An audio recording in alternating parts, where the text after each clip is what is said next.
Hello everyone and welcome back to the 343 Football Podcast. It's your host Jaffa and I'm delighted to be once again joined by the usual three who need no introduction, but I'm going to do it anyway for the sake of structure. We've got Ali, we've got Daud and we've got Qudama. How's everyone doing, lads? Alright. Yeah, not too bad. I mean, it was a pretty interesting weekend of football action. I do want to dive straight into the Manchester United against Liverpool. What do we call it? Is it the Northwest Derby? Sometimes Sky brand it as Red Monday or Red Sunday or whatever. That's Sky Sports. Yeah. It's a 0-0 derby Sky these Sports days. always So do it that. seems like a common theme in recent years with this match, doesn't it? It's always hyped up because, of course, everyone knows about the rivalry. It doesn't need much context from us. But it seems like that match is always it's letting us down, isn't it? 0-0 each time. No, Liverpool won last season 2-0. Salah scored a winner, so I wouldn't really want to say that. A lot of draws, basically, though. I mean, what can you don't really expect that from two teams that were going into it, challenging for that top spot Yeah, I mean, at this stage in the season. I think that's what made this one a bit more interesting than yours. Is like in recent years with Man United's struggles, it's not really been there's not really been much on the line with this game, as apart from pride and the rivalry and bragging rights for the fans. But this one had implications for the title, and it seems to me that I'm not really any closer to knowing if either of these two sides are capable of winning the league. So I do like to always get the fan perspective. So I'll come to Ali and Dowd on this one, since you guys support the teams involved. I'll come to you first, Ali. What was your thoughts on the game? And just kind of in mind, do you think that does the game show that Liverpool are still sort of not necessarily favourites for the title, because you've got Man City to consider as well, but between Liverpool and Man United, do you think Liverpool are the stronger team and have the stronger shout for the title? Yeah, for sure. It clearly showed in this game, if you actually look at the statistics and how dominant Liverpool were. What they didn't have was a killer instinct to get that goal, and that's been Liverpool last 3-4 fixtures, getting draws, even struggling against Aston Villa in the FA Cup when Villa played out with the kids. It was attack versus defence, and that's what it was. Liverpool not getting that killer instinct to finish the game off. Man United had a few chances on the counter. Bruno got frustrated. There's nothing really else to say on this Red Sunday, I guess it was, or Red Monday, I don't know, man. How Sky Sports want to push out fans. So, yeah. Dowd? Well, I'll definitely come to Dowd in a bit, but I just wanted to ask you more about Liverpool. What do you think of the struggles for the goal scoring at the moment? I mean, Salah and Mane are pretty much world-class forwards. Firmino, I feel like he's always teetering on the edge. Is he world-class, or is he just like a really good striker? But all three of them at the moment don't seem to be delivering. They've become complacent. That's what it is. If you look at our front three, they've became more relaxed. Who's going to challenge for the spots? Shaqiri played in the game, but he didn't play as a front three. He played as a midfielder, and Origi's not going to get there. And Jota's injured, so there's no one challenging them. When Jota was actually playing, there was goals coming in. Firmino's position was getting threatened. So obviously we don't have that now because of our injuries. But what can you do? You've got to work with what you got. Firmino's in bad form. He has been playing as good as he should, but it's football. At the end of the day, these things happen. Do you think there's an element of a lack of chance creation, or is it purely on the forwards at the moment, or is there also like the service isn't being provided as usual? No, I'd say the service has been provided. It's just killer instinct. If you go and look at the statistics, Liverpool had 17 shots on goal. Yeah, 3 on target, a couple of hit the post. Firmino had a horrendous game, missed quite a few opportunities. I don't think it's that. I just don't think they had the right football boots on, I guess. I don't know what you can say about it, but yeah. Yeah, I mean, for me, do you think that Firmino may need replacing in the short term? They think like maybe his days of being the main starting striker are coming to an end? I wouldn't just say it's that. Maybe other teams have found out how Liverpool play with a front three. Is Firmino as motivated as he used to be? That's another question. Plus, if we try and get rid of Firmino, who's actually going to buy him? What system would he play in? He's fitting perfectly in his club system, but which other football club would actually want to rid of Firmino? I can see him having his suitors, to be honest. Let's say if Haaland leaves Dortmund for another club, I can see Dortmund being interested in Firmino as a replacement. Yeah, but Haaland and Firmino are two different massively so, yeah. attackers. Still configure your system around the signing that you make. You can, but will he go? I don't know. If Firmino was going to go from Liverpool to somewhere else, you'd want to see him go to maybe Atletico Madrid, Real Madrid, or maybe Bayern Munich if he was at the right, what's the right term, like at the right level. Yeah, I mean, I can see it. And I feel like, for this match, David, I'll come to you now. So, your team's doing better than expected this season, although it's kind of ironic to say that considering how much money they spend. You probably think that they should be expecting to be challenging. What's your overall thoughts on the season so far, and particularly based on that match against Liverpool? Has that given you more hope that Man United can actually win the title, or you're just kind of happy to be challenging and not really expecting much, in regards to the title? So first of all, I'd like to say the Northwest Derby, or the James Milner Derby, because the only thing more boring than James Milner was this game. And obviously, Jurgen Klopp doesn't know anything. He's a whiny little bee. Nobody cares about him. All right. This game, Liverpool was shit. Shots fired. We came to the Anfield. Came to Anfield, and there was rumours of the the fans coming outside and singing. I didn't see anybody. The only person I saw singing was Klopp trying to sing his players into trying to get an attack going. It was Man United actually playing to the T what Ole Gunnar Solskjaer wanted. It's an actual actually going on the counter. Yes, Liverpool were dominating, but what do you expect? We're going to Anfield, the fortress that is called Anfield for the last 10 years. And yet we came there. We had the more solid chances than Liverpool did. So, what's the takeaway? Shut up and don't talk about that, man. Look. What's the takeaway from here? Nobody cares about Liverpool. You're famous, Newcastle. Just shut up. Put that down. You filthy animal. Look, keep your gob shut. Right, you know nothing. Manchester United are complete wank, and Liverpool are the best. Right, Liverpool are going through some bad form right now. Right, what about Manchester United since Ferguson went? What happened to Manchester United, man? You can't even resurrect bloody Matt Busby to get Manchester United back to where they were. Jeff, so keep your gob shut. So Jeff, you were saying, what do you think our title prospects are from this? You were seeing how much of an idiot Dowd is, yeah. I'll tell you one thing. We'll still be in the excuse that Klopp goes to when he loses his match or draws them. Yeah, because he can't get his top three, the Liverpool three to try and score. Dude, you're stuttering, man. Stop stuttering. Come on. You try and get your words together. Can you even put a sentence together? Look, jeez. Klopp this, Klopp that. Look, yeah, Klopp makes excuses. Boo-hoo. He's a coach which does. He doesn't like losing or drawing. I feel like came out. Which coach does like going or losing? Are you going to We came out more on top. You know what I mean? We came more out on top in this match than Liverpool came. On top of what? We're on top of the Premier League, mate. On top of what? So the thing is, I'm very, very worried about. On top of the Premier League. I'm very worried about Manchester City. Got 2 games in hand because Manchester City won 4-0 against Crystal Palace, a team that Roy Hodgson, since obviously Jeff, you mentioned whooped 7-0, by the way, just to let you know. Since you mentioned, obviously in a horrible form, but Roy Hodgson, the so-called big team killer from time to time, couldn't even. It was just beautiful football. It was Man City, what you would synonymise with them 2 years ago, and I'm a bit worried about. Are you a Man City fan or something? You like sucking them off? What's going on here? I would be a bit worried about. This is Manchester United. That was a bit of a strange transition, talking from your team to Man City. Is there something you want to tell us? Yeah, because they only. Is this an undercover Man City job? They only need to win. Are you getting paid by the Arabs? They need to win 2 more matches, which most likely they will, and they'll be top of the league. It's a close one. It's too close to call. It's interesting that you brought up Man City, because I feel like out of that 0-0 draw, Man City were the true winners, weren't they? Because they actually had a really shaky start to the season. It looks like they were going to not even be in the title picture. But in recent weeks, they've solidified their defence. They're still not scoring at a scary rate in the way they were when when they had Sané and Aguero in full flight a couple of years back. But I think would everyone agree at the moment that they seem to be the title favourites, even though they're not top of the league at the moment?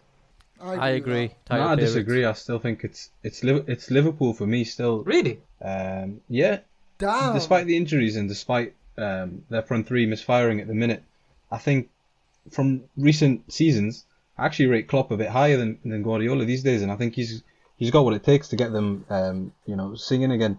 So I actually don't think it'll take too long for the front three to start scoring again. Because when you look at the games, it's like Ali said, that it's not an issue of not creating chances. They're just not finishing. Salah, especially whenever I watch a Liverpool game, he misses about 3 or 4 good chances each time. So, I mean, once things start to get a bit more routine and the fixture congestion dies down a bit, if it does, I think with a bit more rest and a bit more training, Klopp will probably sort the issues out, and Man City will be up there, but it'll be Liverpool and Man City at the end of the come May.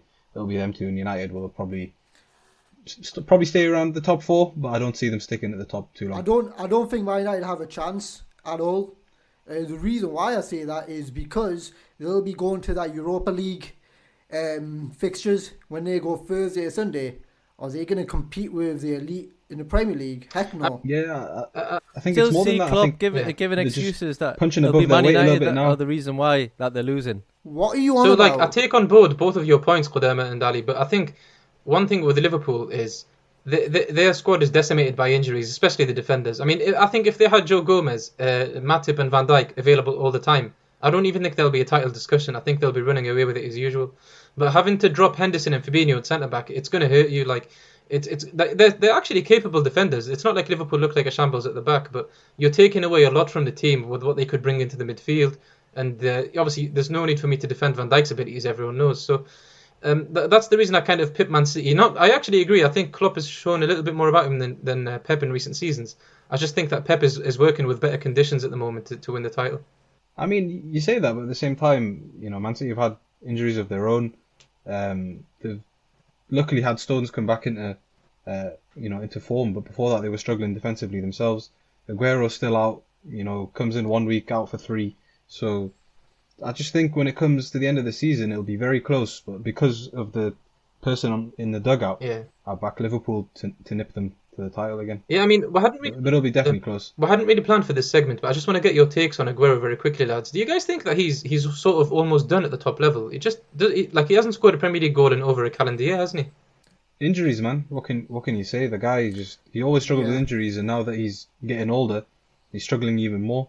And it's a shame because he's been one of the most exciting players to watch in the Premier League of the last 10 years. He's been at City almost. Yeah. It's just, I guess it's coming to a point where he just can't keep up with his fitness. Yeah, I wouldn't say he's done at the top. I just think his time at Man City's come to an end. Like Yaya Toure, Company, Joe Hart, another player. Like his time's just gonna come. It's like that so-called circle of life in The Lion King. Aguero's time's coming up. Mufasa has to move on. Obviously he passed away. I like your analogy, but you lost control of it a little bit there. No, I was thinking about it. I was also thinking about where can Aguero go from there on. Can he go back to Argentina and be a hero?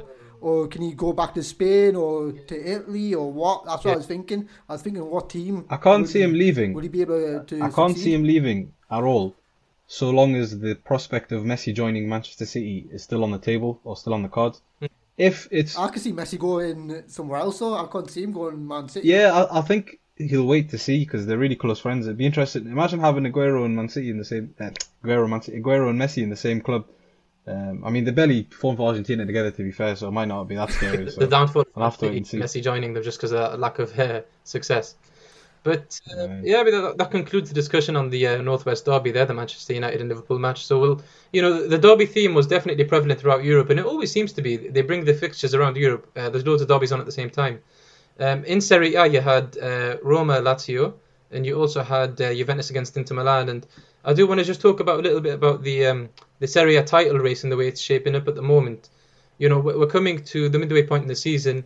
In recent years, it's always been Juventus at the top, or if they're being challenged, they would come out on top. However, this year, they're actually nowhere near the top, really, when you look at it. And for once, the two Milan teams who have been disgraced in recent seasons are actually the leading two. So I just want to get your takes on this one, lads. You can, go through a couple of the derby matches, because I know that we watched the Rome derby and the Derby d'Italia in particular. Ali, what was your thoughts on the Rome derby? Because I know that you had a keen interest on that one. Well, it was attack versus defence. It was Roma played some nice attacking football. Remind me what Arsenal were doing under Wenger. Obviously, at the tail end of his tenure, and Lazio just clinical. That's what it was. Obviously, it was a controversial goal, and the second goal they still stood. Lazio were just there were arrows going down, and they just kept on attacking Roma. And last couple of seasons, Lazio's been getting a better of Roma, and it looks like Rome's blue. I mean, it's. I feel like them two teams, Lazio and Roma, they never seem to have a. Like, for example, Arsenal have been more dominant than Tottenham for years and years and years until recently. But it sort of feels like Lazio and Roma take turns, don't they? There's never really one that's superior to the other. Yeah, you're right there. What I was thinking about is the derby itself and the fans. You know what it means to the city. Like, if you tell a Roma fan or Lazio fan, what would you prefer, winning Serie A or beating your arch rivals? They'll, because there's a political side to it. They'll say, "I want to beat my arch rivals." Let's thrash Roma or Lazio. That's how it is. Unlike obviously the Inter Milan and Juventus fixture, this gets heated very quickly and is shown in the fixture itself. Well, you say that. I watched the first half, and it didn't sound like the players got the memo, because I thought Roma were very, very poor in the first half. The mistake that led to the first goal, defensively they were all over the shop, and you said they played some nice attacking football, but I didn't really see them do much, to be honest. I think Lazio controlled the game start to finish. It was a mature performance. Immobile showing again why he's one of the deadliest strikers in Europe, and I guess it was just, like you say, attack versus defence, but it was men versus boys. I thought I was quite surprised, because Roma are still higher than Lazio on the table, and they're doing better in the slightly, but I was quite surprised by how poor they turned out on the night. See, what I mean is nice football is what Wenger did with Arsenal. I wouldn't say like the finishing touch wasn't there. There are opportunities. Lazio were just deadly. There were arrows going down, hitting on the counter all the time. That's Lazio have got a very vibrant set of attacking players, though, haven't they? Obviously, Immobile, Milinkovic-Savic, Luis Alberto, and Correa as well. So it doesn't surprise me that they play football that nicely. They've really built together quite a decent squad. Just moving on to the Inter Milan match with Juventus, the Derby d'Italia. I watched that game in full, and I think everyone knows that Juventus' standards are slipping a little bit, and hiring Pirlo was a risky move. So Pirlo against an experienced manager like Conte, I think the tactical side of it went the way we'd ever expect. Inter Milan dominated the game. Barella had an absolute blinder, and I'm going to claim now that I don't really know if it's a bold claim, but I don't think Juventus are going to win the league this year. That's for sure. The trophy's going back to Milan. Which one? Even the with red half. Ronaldo in the team for Juventus. Yeah, I just think Ronaldo's obviously still crazy influential, still getting all the goals, still contributing massively to the play. But I think as a tactical side, Juventus are lacking so much at the moment. Like, whenever you watch a match and whenever you see that one team's midfield looks completely invisible, that's when you know the warning signs are there. I didn't see Rabiot do anything. I didn't see Ramsey do anything. All I saw was Barella controlling the game. The wide players from Inter Milan were playing some beautiful passes, bypassing them, and so I don't think the Ronaldo factor is enough on its own for Juventus to claim Serie A this year. But you have to also look back at the previous couple of seasons. Like since they've brought in Ronaldo, he hasn't given them much in terms of elevating the club's profile on the pitch, in terms of playing better, controlling games. If you listen and ask most Serie A people who follow Serie A primarily, Juventus were sort of fortunate to win the last two Scudettos. What's happened this season now is that the other clubs around them have elevated their level, and it's starting to show just how much Juventus has fallen off. And yeah, they've got Ronaldo on the pitch, but they had him when they won, and they weren't looking that dominant either. Yeah, I mean, and he's getting older. Is Ronaldo a flop then at Juventus? No, of course not. That's a silly. I would say yes. I knew Kadar would say yes. I knew you'd say that. That's why I don't. Okay, first of all, I want to preface this by saying I absolutely love Cristiano Ronaldo. Right, like one of my favorite players ever. Like I love watching him. I love what he's done. His longevity, his determination to win, everything, athleticism, and just overall ability. But they brought him in to win the Champions League, and they look further away from the Champions League now than when they did when they actually signed him. So in terms of economical flop, no, because obviously they've recouped all of that in shirt sales and marketing deals. Yeah, okay, they haven't lost money on him, but has he achieved what they brought him in to do? They haven't, and it doesn't look like they will. So yeah, for me, he's not the biggest flop in history, but it definitely hasn't worked out the way they intended to, and I don't know if anybody can really argue with that. No, I can't argue with that, to be honest. It's and the fact that, to be honest, what you said about the last two Scudettos that they've won and people aren't convinced. Well, they've changed the manager twice, haven't they? It went from Allegri to Sarri, and then yeah, so a stable team who's winning and very content with what they're doing wouldn't be changing the managers like that.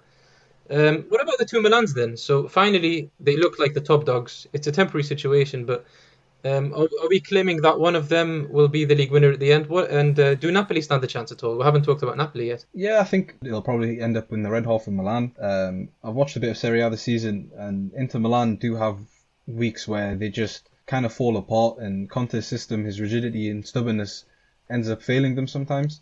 Whereas Milan, AC Milan, seem a bit more cohesive as a team. The chemistry, they've gelled together a lot better, I think. And they've got Zlatan Ibrahimovic, and we all know how important mentality is when you're trying to grind out results and when you're winning those games that you haven't played well in. So, and they've also just brought in Mandzukic as of today, adding more experience into the and they look side. at getting Tomori as well, I think, on a loan. Is that correct? I'm not sure if that. I've heard that It's rumor, something but I don't know if really it's broke been. through. I read it actually before we started recording. I think it was Fabrizio Romano, the guy who always says "Here we go" with his transfer informations.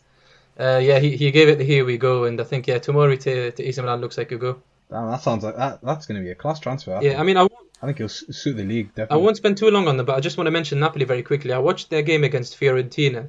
When you think about Fiorentina versus Napoli, you'd probably think it would be a close contest, but Fiorentina this year are lagging towards the relegation spots. They're on 18 points and sitting in 14th, and Napoli absolutely blitzed them 6-0. There was some absolutely beautiful goals in that game.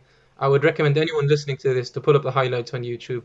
I think in particular it was either the fourth or the fifth goal that included building up from the back, one touch, two touch in midfield, and some really beautiful close control by Politano, or should I call him Napolitano, who's got very apt name for the player at the club. And yeah, I think Napoli with Gattuso, to be honest with you guys, I love Gattuso. He's one of those players that you just have to root for. Absolute bulldog mentality. Was very iconic in the Italian 2006 World Cup win. So I would love for him to get some, achieve some success. If he wins the league, that would be brilliant. Even though maybe, a bridge too far for him. Would you guys say? Do you think Napoli have what it takes? Well, I don't know. I mean, it's with the whole pandemic, the unpredictability of football has been amplified tenfold. There's still quite a large amount of points behind the top two, but AC Milan, Inter Milan, you look at those two teams and they're not sure winners. They could fall off, and if Napoli manage to capitalise and get a good run of form going, it could go down to the wire again with not even just the Milan clubs. I mean, Lazio are literally in seventh, and they're 12 points behind, but 12 points over the rest of the season. Talk about nearly 20 games left. Yeah. I mean, anything's possible. So I think it's a bit too early to tell, but I definitely, like you say, I echo your sentiments. I do love Gattuso. He's a class footballer. He's already won something as well with the Coppa Italia, so I'm already happy for the guy since he went through something tough last year with his family, and I think it was his sister which passed away due to COVID. So he did okay at Milan as well. It's quite strange how things have worked out for both teams with his departure. Yeah, definitely, it's a win-win situation. That's true, actually. Well, sometimes it just kind of works out that way. So, I mean, Serie A will definitely revisit it the more, maybe we'll come back to it in another 10 game weeks time to see how things are shaping up towards nearer the end of the season and see if what we've talked about sort of comes to fruition. The next segment, lads, is going to be a little bit more of a different one. So, we've been having some discussions this week in the lead up to the podcast, and we were thinking about, creating your best five-a-side team. But we'll put some parameters on it and we'll make it the best five-a-side team that you can make of African and Asian players. So has everyone got their five-a-side team ready for this one? Yep. Ali, I'd like to nominate you to go first. Let's hear your choices. Well, I'm not going to pick Aubameyang, Salah, Mane or Mahrez. So none of them are my team. So I'm going to try and go for something different. So with goalie, I'm going Onana because I can really find a quality goalkeeper at that level and who's as known. For defence, I went for Koulibaly because who else can you go for? He is a wall of Africa if that was possible. In midfield, Idrissa Gueye. Yeah, you could put Ndidi or Naby Keita in there, but Idrissa Gueye, his tackling output's unbelievable. So if I wanted someone just to take someone's legs, that would be him. And I went a bit different up front. I went Minamino because I want to bring a bit of an Asian vibe there. Yeah. And obviously he hasn't played well at Liverpool due to obviously the chances he's not been getting, and he's been doing okay at Salzburg when he was there. So I'd like Minamino being there, and I went for Azmouna Zenit St. Petersburg. He was known as the Iranian Messi. He played for Rostov. He's played around Russia for a bit, and his goal scoring output is actually really good. It was like 37 goals in 55 appearances. Sorry, was that Sardar Azmoun? Is that who you meant? Yeah. Oh, sorry. Yeah, he's quality. I think he also played for, if I'm not mistaken, FC Rostov. When they beat Bayern Munich in the Champions League, it was quite an iconic game. Yeah, he's a decent little player, but I feel like when I look at him, I don't see the five-a-side. Because when you think about Dynamics five-a-side, you need athleticism and speed. Yeah, I wanted to go for something different. No, I could have put Salah, Mane, or Aubameyang, or all the other quality African or Asian players there. I could have even put, bring Nakamura back when he was at Celtic in a five-a-side. He'd be all right too. So yeah, that's my five-a-side. Oh, those are interesting choices. Dad, have you got yours lined up? Yeah, I'm going from the striker downwards. I couldn't think of, I couldn't think of the goalkeeper that I wanted. But Son Heung-min was, see, another quality player, the most obvious person. Yeah. Yeah, and then I was thinking of actually putting a very, sturdy, resolute defender, Mehdi Benatia. Oh, that's interesting. And then I was just going for the all attack with Mohamed Salah, Sadio Mane. So you can't think of a keeper? Mendy, Chelsea. Oh, sorry, the keeper was Onana as well. Oh, Mendy. I was thinking Mendy, but I didn't know if he was French. I didn't get to check out if he was actually French. But I think he's originally from France, isn't he? But yeah, nonetheless, both of them would be fine. One can be a sub if he wants. He was born in France, but he represents Senegal. Because I'm not sure who he's declared for. Yeah. He's Senegalese. I mean, he can be a sub looking into the caged pitch. All right, it's an interesting choice. Cheering our team on. Yeah, it's difficult not to go for the obvious world-class talents because there's some ridiculously talented players in the African and Asian region at the moment. I think I like Ali's choice of trying to go a bit more alternate. I think I've got a couple of alternate choices myself, but I do want to hear Qudama's selection before I wrap up with mine. Yeah, so I will preface this by saying I picked 0 Asian players. So, because actually that's not true. Wait, what am I talking about? I've got Heung-min Son in there. Oh, never mind. So I'll start from the back. I've got Edouard Mendy in net. Like Ali said, there's quite a dearth of top African Asian talents in goal. So stuck him in net. Big lad, probably fill up a five-a-side goal quite easily. And then in defence, Koulibaly as well. I mean, how can you not put him in? The guy is one of the best centre-backs in the world, let alone the continent of Africa. And then I've put in Ashraf Hakimi. I feel like he would be one of the best players to have in a five-a-side. Yeah, just That's relentless energy. He's got an absolute motor on him. Yeah, exactly. When it's man-to-man, that guy track back and then just start an attack all game long. And then on the wing, I've got Mahrez. Well, not wing, but on the side, I've got Mahrez. Another perfect player for either side. Close control, dribble past anyone really on his day, whip it in, left foot. I think that's 4 players. And then for a striker, I've gone for none other than Demba Ba. When you need a cool head to just slot in the bottom corner, he's your guy.